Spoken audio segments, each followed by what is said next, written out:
Bienvenidos a otro episodio de Efecto Dominó. Yo soy Andrés Larrio. Yo soy Diego Cermeño y hoy nos vamos a América Latina. Eso es correcto. Hoy vamos al bellísimo país de Argentina, que tristemente no está en sus mejores momentos. Para economistas e inversionistas extranjeros, América Latina posee varios riesgos. Depende económicamente de grandes potencias y tiene relaciones regionales muy complejas con sistemas laborales formales e informales. Puede ser que muchos consideren a Venezuela como el país latinoamericano en peor estado económico. Sin embargo, Argentina lamentablemente no se queda muy atrás, mucho menos después de que haya cesado el pago de su deuda externa el 22 de mayo del presente año. El país austral parece estar condenado a repetir su default controversial del 2001. Por tanto, hay que hacernos algunas preguntas. ¿Cómo llegamos aquí? ¿De qué manera se conecta la situación actual al 2001? ¿Quiénes son los involucrados en esta renegociación? Y finalmente, dependiendo de este desenlace, ¿qué se puede esperar para el futuro de los argentinos? Vamos al acomodo. Primero que nada, necesitamos definir que un default es cuando una persona o una entidad no puede pagar sus cuotas o intereses de deuda a tiempo. A nivel personal o corporativo, este cese de pagos generalmente lleva a una de dos situaciones: la liquidación de activos o la renegociación de esa deuda con nuevos plazos o montos. Sin embargo, en el caso de un país, las consecuencias generales de un default pueden ser mortales para su población. Esta experiencia espantosa fue la que vivió Argentina en 2001. La historia económica argentina continuamente se marca por tragedias. A principios del siglo XX, el Producto Interno Bruto per cápita de Argentina era 60% más alto que el de Francia y Alemania, 2 veces más alto que el de Italia y 5 veces el de Japón. Era la 10ª economía mundial y estaba en competencia abierta con los Estados Unidos para ser la potencia económica de las Américas, llegando a llamarle a algunos los Estados Unidos de Sudamérica. Sin embargo, con el paso de los años, este gran resplandor perdió su brillo entre golpes de Estado, inestabilidad política y una pésima planeación económica a largo plazo. El caso ejemplar de este periodo fueron los 3 mandatos de Juan Domingo Perón entre los años 40 y 60, donde ordenó al país en una estructura estatal masiva. Su popularidad en los gremios y sindicatos es tanta que hasta sus opositores le reconocen que creó la clase media argentina, con el establecimiento de aguinaldos, licencias vacacionales de mínimo 14 días, entre otras prestaciones que estableció. Es tanta su popularidad y su legado que el peronismo se puede definir como un estilo de vida, marcado por una perspectiva política bastante populista. Ahora, en 1976, con la llegada de una dictadura militar, comenzó un proceso de endeudamiento histórico en Argentina. Si bien la industria y economía del país ya había cambiado radicalmente desde el ascenso de Juan Domingo Perón, las decisiones de los militares monopolizaron varios sectores de la economía. Por ejemplo, el sector financiero, la perforación petrolera, el sector automotriz, aseguradoras, y arruinó poco a poco la reputación internacional argentina. Terminada la dictadura en 1983, la inestabilidad obligó que en 1991 se pasara la ley de convertibilidad. Esta, por ley, decretó que el valor del peso argentino iría atado al valor del dólar, permitiéndole a Argentina integrarse a la economía global de una manera algo estable. Sin embargo, Argentina tiene 2 problemas históricos con su manejo fiscal. Por un lado, tiene un déficit de cuenta corriente, gastando más en bienes y servicios de lo que produce o recibe. También tiene un déficit fiscal, gastando más de lo que recibe en impuestos o multas. Estos 2 factores hacen que Argentina dependa de la inversión y de préstamos extranjeros, haciéndolo prácticamente vulnerable a los cambios en lo internacional, tal como sucedió en 1998. Ese año, la devaluación del real brasileño, el fortalecimiento del dólar y otros cambios económicos globales pusieron contra la pared al peso argentino, aumentando así los miedos de que el dinero comenzara a salir de los bancos y del mismo país. Por lo mismo, a finales de 2001, el gobierno del presidente Fernando de la Rúa aplicó una de las medidas más controversiales de la historia de América Latina, el infame corralito. Este prohibía el retiro de dinero tanto de cuentas de débito marcadas en dólares como las marcadas en pesos y no permitía las transferencias al extranjero. Al poco tiempo, esta medida desencadenó la crisis de diciembre del 2001, donde Argentina tuvo su primer default soberano del siglo XXI. Esta deuda ascendía a los $100.000 millones. Y bueno, una gran cantidad de analistas consideran que la culpa del default cae en varias manos. Por un lado, el Fondo Monetario Internacional reconocería años después que otorgó créditos sin mucho pensar ni exigir a los gobernantes argentinos, que utilizarían los préstamos para financiar proyectos políticos en vez de invertirlos en reformas estructurales. Al mismo tiempo, grupos de especuladores internacionales aprovecharon la situación para vender la deuda que habían adquirido en bonos argentinos para comprarla más barata y luego demandar al país por impagos, ganando más dinero a partir de los tribunales. Estos grupos serán considerados como aquellos pertenecientes a los fondos buitre. Finalmente, quedan los políticos y tomadores de decisiones argentinos, que se enfrentan a un consenso político donde las prestaciones y los derechos laborales son casi intocables, gracias a la gran influencia política del peronismo. Esto obliga al Estado a mantener un alto gasto público que a ojos de muchos ya es insostenible. Gracias al caos causado por el corralito, Argentina cambió de presidente 5 veces en menos de 2 semanas. El peronista Eduardo Duhalde sería el político que trataría de manejar las aguas de este grave problema económico. Aunque eliminaría la convertibilidad del 1 a 1, permitió que aquellas personas que habían pedido préstamos en dólares pudieran pagarlos en el valor original de los dólares. En cambio, aquellos que habían depositado dólares a sus cuentas personales se enfrentaron a una política de pesificación, convirtiendo estos dólares a 1.4 pesos argentinos por dólar. Todo esto para que el gobierno argentino pudiera recuperar dólares y usarlos para pagar sus deudas. Por lo menos el entorno económico mundial le serviría a Argentina. El boom de las materias primas levantaría todas las economías sudamericanas por varios años. Esto, aunado al valor bajo del peso argentino, cosa que lo hizo más competitivo, fortalecería al país justo a tiempo para la llegada de Néstor Kirchner en 2003. Néstor Kirchner comenzaría una política de desendeudamiento, apoyándose en la bonanza económica compartida con Brasil, Perú, Chile, Bolivia, Colombia y Venezuela. Con el apoyo de Hugo Chávez, logró que Venezuela comprara casi todos los bonos en oferta y fuera el poseedor más grande de deuda argentina en el mundo a través de estos bonos del gobierno argentino. Con esto, poco a poco iría pagando la deuda externa. Uno de sus pasos más importantes fue saldar en un solo pago la deuda con el FMI. Sin embargo, Néstor dejaría la presidencia en 2007 y sus políticas serían continuadas, con más agresividad según algunos, por Cristina Fernández de Kirchner, su célebre esposa. Fernández de Kirchner es una tomadora de decisiones más astuta que su ahora difunto esposo. Controversialmente, comenzó por nacionalizar las pensiones privadas, bajo el argumento que las protegerá de la caída de la bolsa estadounidense en 2008, o como dicen sus críticos, para añadir más dinero al presupuesto público. Al mismo tiempo, llegó a un acuerdo con el Club de París, un grupo informal de países acreedores, Estados Unidos, Canadá, países de Europa Occidental, Brasil, entre otros, para reestructurar una deuda de $9.000 millones. Para el 2013, el 93% de la deuda ya había sido pagada. Y en 2014, tras ganar un controversial caso en Nueva York, los fondos buitre exigieron que se les pagara el total de su deuda, no el 65% negociado en 2005. Esto llevó a un default selectivo, que es un tipo de default suave, pero fue el segundo default en 13 años. Y esto le cerró la puerta al país sudamericano al crédito internacional, complicando su futuro económico y abriéndole el camino al candidato antiperonista y de centro derecha, Mauricio Macri. Vamos a ver lo que sucede con Mauricio Macri en el impacto.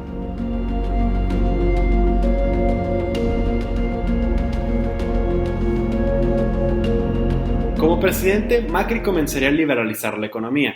Eliminó las restricciones y los apoyos estatales al peso argentino. Comenzaría a reducir impuestos e impulsar el comercio con el exterior. Sin embargo, Macri decidió financiar su gobierno con más deuda externa, llegando al endeudamiento de mayor volumen en la historia del país desde la Junta Militar de los 70s. Añadiendo la llegada de Trump y la gran incertidumbre a nivel internacional, el peso argentino estaba completamente expuesto a toda la tempestad del 2016. Que fue un año terrible para todos y todavía más para Argentina. En un año, su moneda se devaluó 52% y la inflación llegó al 34%. A la postre, en 2018 se veía obligado a regresar a la FMI a pedir el préstamo más grande de la historia del organismo, $44.000 millones. Esto y más le costaron a Macri su reelección en 2019, abriéndole el paso al peronista Alberto Fernández, quien prometió, y recalcó, en campaña que el país no caerá en default. Y ahora, con la llegada del presidente Fernández, y el regreso de Cristina Fernández de Kirchner como la vicepresidenta, los mercados internacionales reaccionaron un poco ansiosos, porque temían que este gobierno fuera a tomar una postura más radical respecto a esta crisis económica. Sin embargo, bueno, es 2020. Todo esto pasó en segundo plano con la llegada de la pandemia del coronavirus. Recordemos que al día de hoy el FMI pronostica que el PIB argentino se reducirá 9.9% y se incrementará drásticamente la pobreza en América Latina. Al mismo tiempo, la deuda pública argentina en estos momentos es de alrededor de 320.000 millones de dólares, que es prácticamente el 90% de su Producto Interno Bruto. En mayo, el gobierno de Fernández declaró que el país está en impagos desde diciembre, pero que estaba listo para comenzar a renegociar la deuda.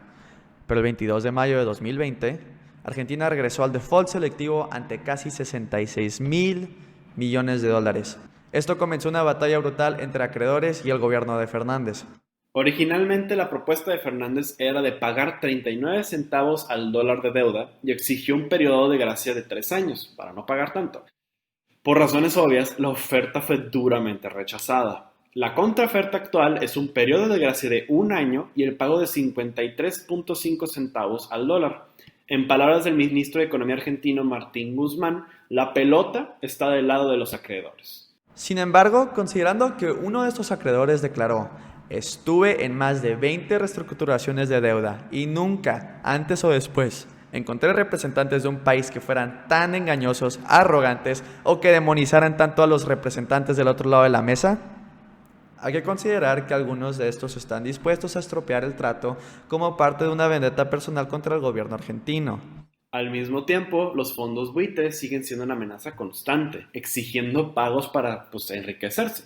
Sin embargo, la crisis por el coronavirus hace que estos fondos de inversión busquen recuperar fondos lo antes posible. Irónicamente, la crisis económica más importante de los últimos 90 años podría salvar a Argentina de su peor declive. Finalmente, tenemos que entender por qué los políticos argentinos temen tanto imponer medidas de austeridad. Aunque cada país tiene sus sistemas de inversión público, solo ocupamos ver el ejemplo de países europeos después de la crisis económica del 2008 para entender los miedos de cualquier político hacia la austeridad.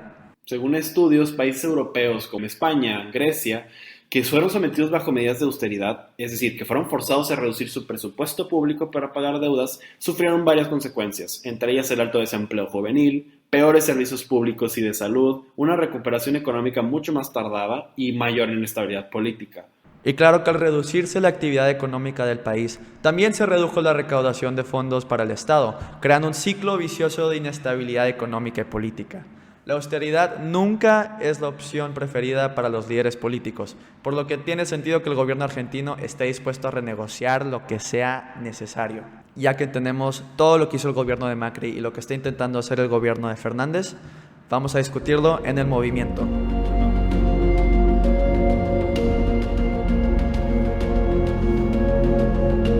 Para esta sección vamos a tomar una ficha de 5, porque hoy tenemos 3 puntos a considerar y 2 predicciones a futuro. La primera discusión que vamos a tener en el programa es sobre la dificultad para efectuar reformas en Argentina.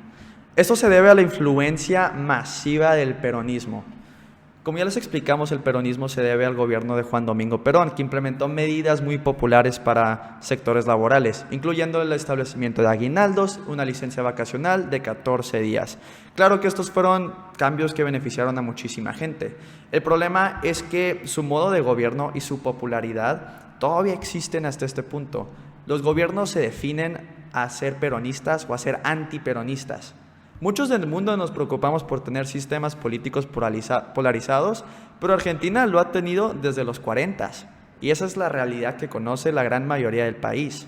Y si añadimos que estas personas ya no ven a esto como un privilegio, lo ven como un derecho inherente a su condición como obrero o como trabajador, es mucho más difícil que ellos estén dispuestos a ceder, y no solamente los aguinaldos, o sea, el sistema de pensiones, tener un buen sistema de pensiones, tener un sistema de salud universal, con también la posibilidad de tener seguros médicos sindicales, que hay como 300 en Argentina, y tener la posibilidad de ir a lo privado. E inclusive hay subsidios a agua, luz y calefacción de manera universal para todos, no es progresivo, no es como tú sí puedes pagarlo y tú no, todos tienen el subsidio. Entonces, Considerando esto, y más dentro del contexto de la pandemia, nadie está dispuesto a ceder nada. Ahora, lo que yo personalmente espero es que Fernández, el presidente de Argentina, que es más moderado que Kirchner, busque un consenso nacional. Sigues polarizando en base a estos grupos en donde el peronismo es popular, con obreros, con sindicatos, con gremios. Lo que han hecho los gobiernos peronistas es adaptar los intereses de estos grupos, donde ya tienen apoyo político, para seguir manteniéndose en poder. Es un esfuerzo populista que han logrado desarrollar y mantener a través de las décadas. Porque hay gobiernos peronistas que han variado mucho. Nada más con el ejemplo que acaba de mencionar Diego, que el gobierno de Fernández va a ser más moderado que el gobierno de los Kirchner.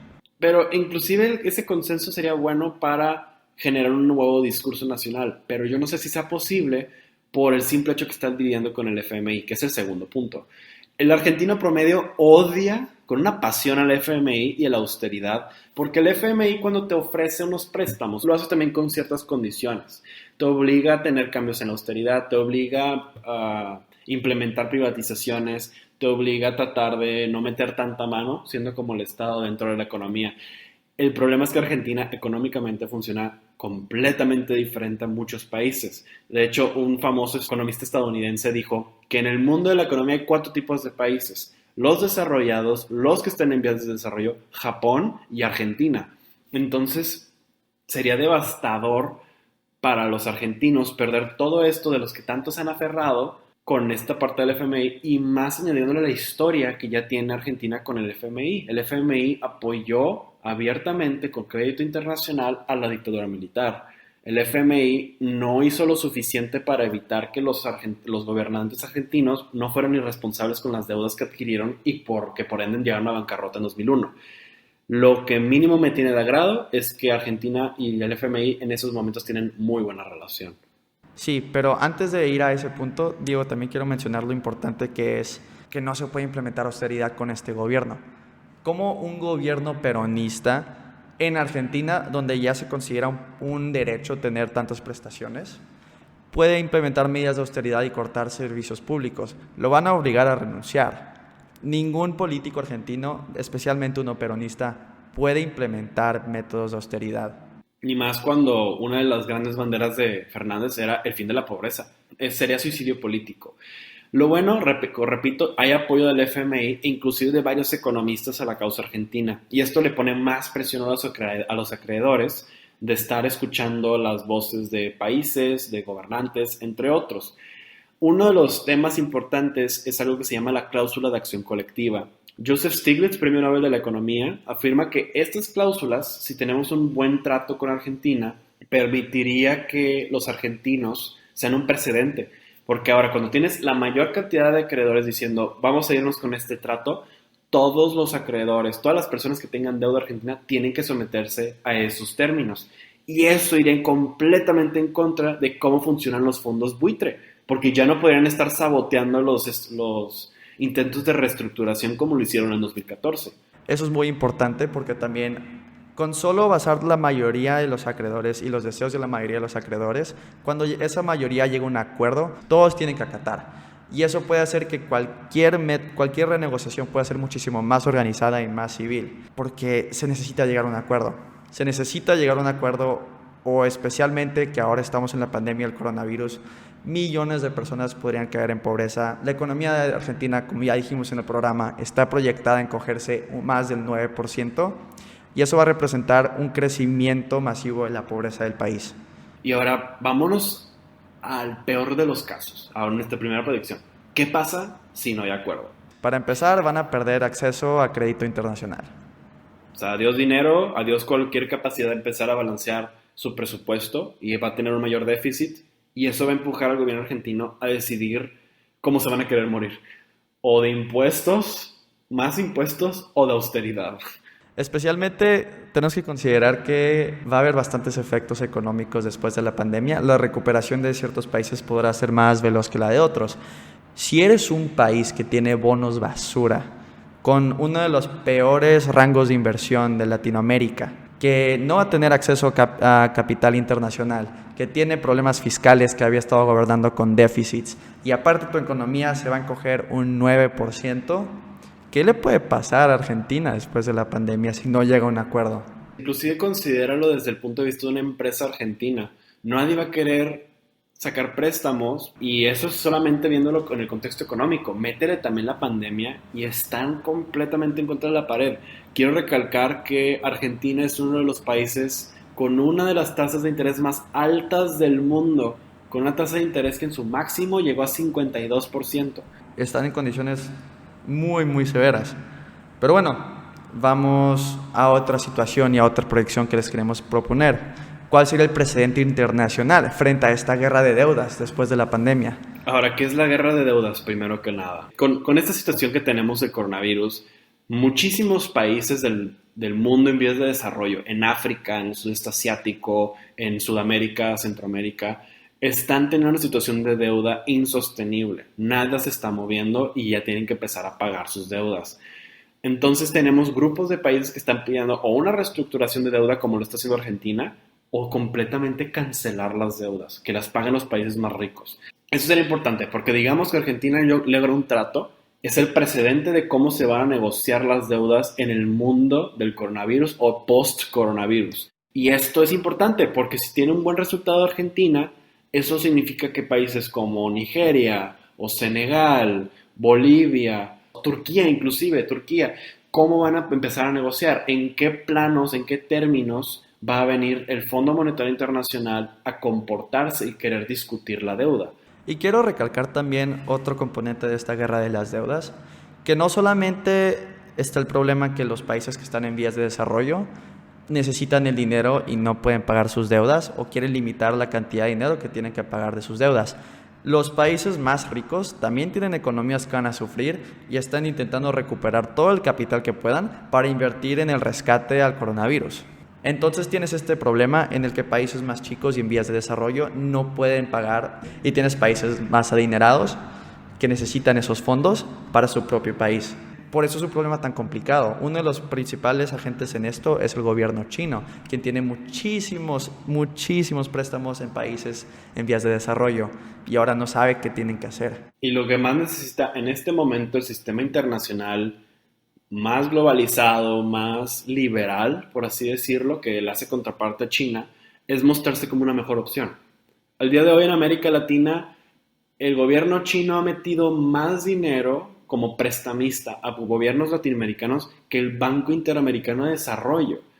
Entonces, le está ganando la jugada al Fondo Monetario Internacional los chinos y esto obliga a que se comporten de una manera que se vean como un buen aliado, como un buen socio a estos países endeudados. Argentina es el caso ejemplar donde el FMI puede hacer una muy buena jugada.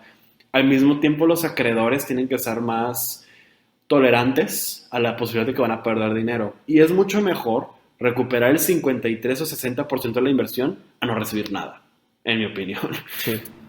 Es muy importante para mí tener que abogar por la responsabilidad en sectores financieros, porque estos fondos buitre es aprovecharse de malas situaciones económicas para su propio beneficio. Y hay una diferencia muy grande entre invertir y exigir tus pagos y maniobrar sistemas económicos para sacar la mayor ganancia posible, a costa de países que van a sufrir. Es enriquecerse del sufrimiento ajeno, prácticamente. Porque no hacen nada, no producen. Es pura especulación. Yo creo que va a bajar, déjame vendo la deuda y la compro más barata y luego te demando para que me tengas que pagar más. Ya lo hicieron una vez y ganaron en 2014. No lo pueden hacer ahora. Yo la verdad, y esto ya es mi perspectiva personal, yo sí quiero que se implemente estas cláusulas de acción colectiva, porque se me hace una barbaridad lo que hacen los fondos buitre. Entonces, por eso sí es muy importante que el Fondo Monetario Internacional reaccione de la mejor manera y respalde al gobierno argentino para que pueda ser un ejemplo a lo que sí se puede hacer con inversión de un sistema liberal. Desde Monterrey, México, le mandamos nuestros mayores deseos de suerte al pueblo argentino en esta muy difícil situación. Y esto ha sido todo por el episodio de esta semana de Efecto Dominó. Yo soy Andrés Larrio. Yo soy Diego Cermeño. Síganos en todas nuestras redes sociales. Estamos disponibles en YouTube y Spotify. Y nos pueden seguir también en Twitter, Facebook e Instagram. Muchas gracias por escucharnos. Nos vemos a la próxima.